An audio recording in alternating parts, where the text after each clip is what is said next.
आपण भारतीय राज्यघटनेच्या मूलभूत हक्कांसंबंधी असणाऱ्या तिसऱ्या भागातील कलम 35 मार्शल कायदा आणि राष्ट्रीय आणीबाणी यातील फरक, मूलभूत हक्कांचे महत्त्व आणि राज्यघटनेच्या तिसऱ्या विभागाव्यतिरिक्तचे हक्क सविस्तरपणे पाहूयात।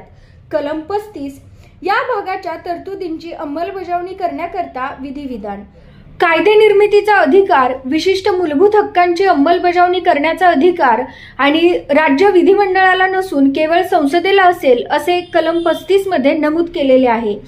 मूलभूत हक्कांचे स्वरूप आणि त्यांचे उल्लंघन झाल्यास दंडात्मक कारवाई याबाबत संपूर्ण भारतामध्ये एक वाक्यता राखणे हे या तरतुदीद्वारे सुनिश्चित केले जाते। या संदर्भातील कलम 35 मधील तरतुदी खालीलप्रमाणे आहेत। 1. संसदेला खालील बाबींच्या संदर्भात कायदे करण्याचा अधिकार असेल। हा अधिकार राज्य विधिमंडळांना दिलेला नाही।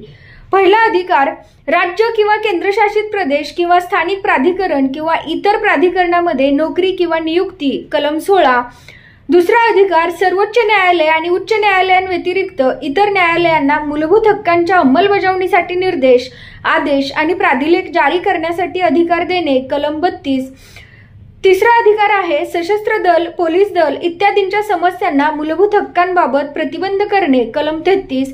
तर चौथा अधिकार आहे कोणत्याही क्षेत्रात मार्शल कायदा कार्यवाहीत असताना केलेल्या कोणत्याही कृत्याबाबत सरकारी कर्मचारी किंवा इतर कोणत्याही व्यक्तीला नुकसान भरपाई देणे, कलम 34। कलम 35 मधील दुसरी तरतूद आहे मूलभूत हक्कांसंदर्भात गुन्हा म्हणून घोषित केलेल्या कृत्यांविरोधी दंडात्मक कारवाई करण्यासाठी कायदे करण्याचा अधिकार संसदेला असेल। हा अधिकार राज्याच्या विधिमंडळाला नसावा। यामध्ये पुढील बाबींचा समावेश होतो। 1. अस्पृश्यता, कलम 17। 2. माणसांचा अपव्यापार आणि सक्त मजुरी, कलम 23।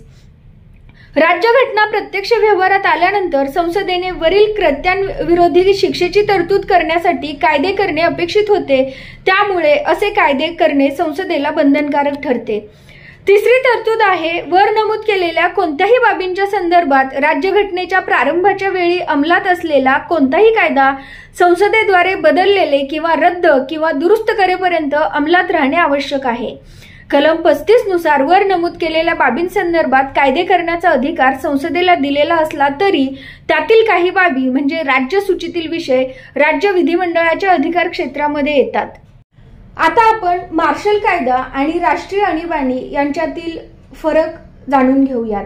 मार्शल कायद्याचा परिणाम फक्त मूलभूत हक्कांवर होतो, तर राष्ट्रीय आणीबाणी लागू झाल्यानंतर मूलभूत हक्कांसोबत केंद्र राज्य संबंध, महसूल वितरण आणि केंद्र आणि राज्यांमधील वैधानिक अधिकारांवर देखील परिणाम होतो।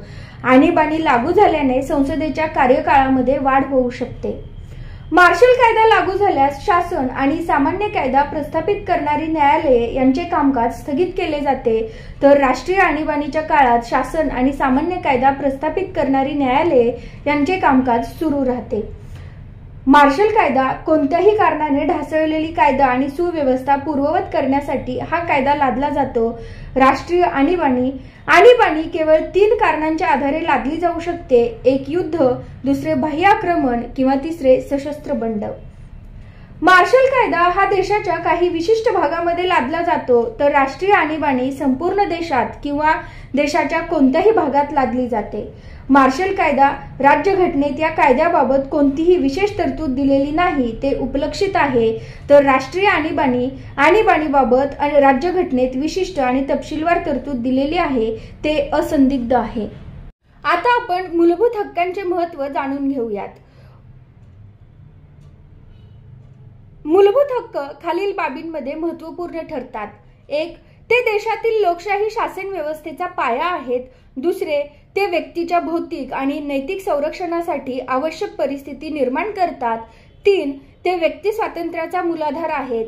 4. देशात कायद्याचे राज्य स्थापन करण्यासाठी मूलभूत हक्क आवश्यक ठरतात।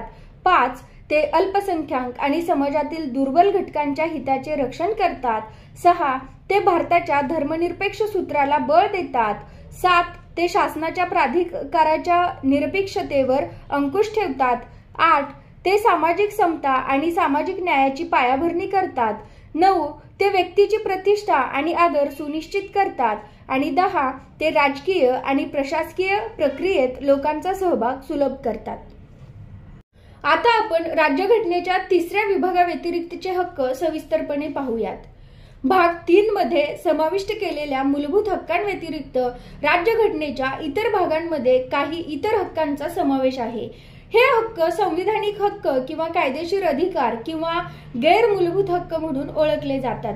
पुढील हक्कांचा या हक्कांमध्ये समावेश होतो। 1. भाग 12 मधील कलम 265 कायद्याने प्राधिकार दिल्याखेरीज कोणताही कर आकारला किंवा गोळा केला जाणार नाही। 2. भाग 12 मधील कलम 300A कायद्याने प्राधिकार दिल्याखेरीज कोणत्याही व्यक्तीला मालमत्तेच्या हक्कापासून वंचित ठेवता येणार नाही। 3. भाग 12 मधील कलम 301 भारताच्या संपूर्ण राज्यक्षेत्रात व्यापार, वाणिज्य आणि व्यवहार संबंध यांचे स्वातंत्र्य असेल। 4. भाग 15 मधील कलम 326 लोकसभा व विधानसभेच्या निवडणुका प्रौढ मताधिकाराच्या आधारे होतील। वर नमूद केलेले हक्क मूलभूत हक्कांप्रमाणे न्याय्य असले तरी ते मूलभूत हक्कांपेक्षा वेगळे आहेत। मूलभूत हक्कांचे उल्लंघन झाल्यास पीडित व्यक्ती कलम 32 अंतर्गत अशा हक्काच्या अंमलबजावणीसाठी थेट सर्वोच्च न्यायालयात जाऊ शकते। अशा प्रकारे सांविधानिक उपाययोजनेचा हक्क हाही एक मूलभूत हक्क आहे। मात्र वर नमूद केलेल्या हक्कांच्या बाबतीत उल्लंघन झाल्यास पीडित व्यक्ती सर्वोच्च न्यायालयात दाद मागू शकत नाही। राज्यघटनेतील 3ऱ्या विभागाबाहेरील हक्कांचे उल्लंघन झाल्यास सामान्य खटला दाखल करून किंवा कलम 226 उच्च न्यायालयाचे प्राधिलेख अधिकार क्षेत्र अंतर्गत उच्च न्यायालयात जाऊ शकतो। पुढच्या व्हिडिओमध्ये आपण भारतीय राज्यघटनेचा 4था भाग राज्य धोरणाची निदेशक तत्वे सविस्तरपणे पाहण्यास सुरुवात करूयात। धन्यवाद।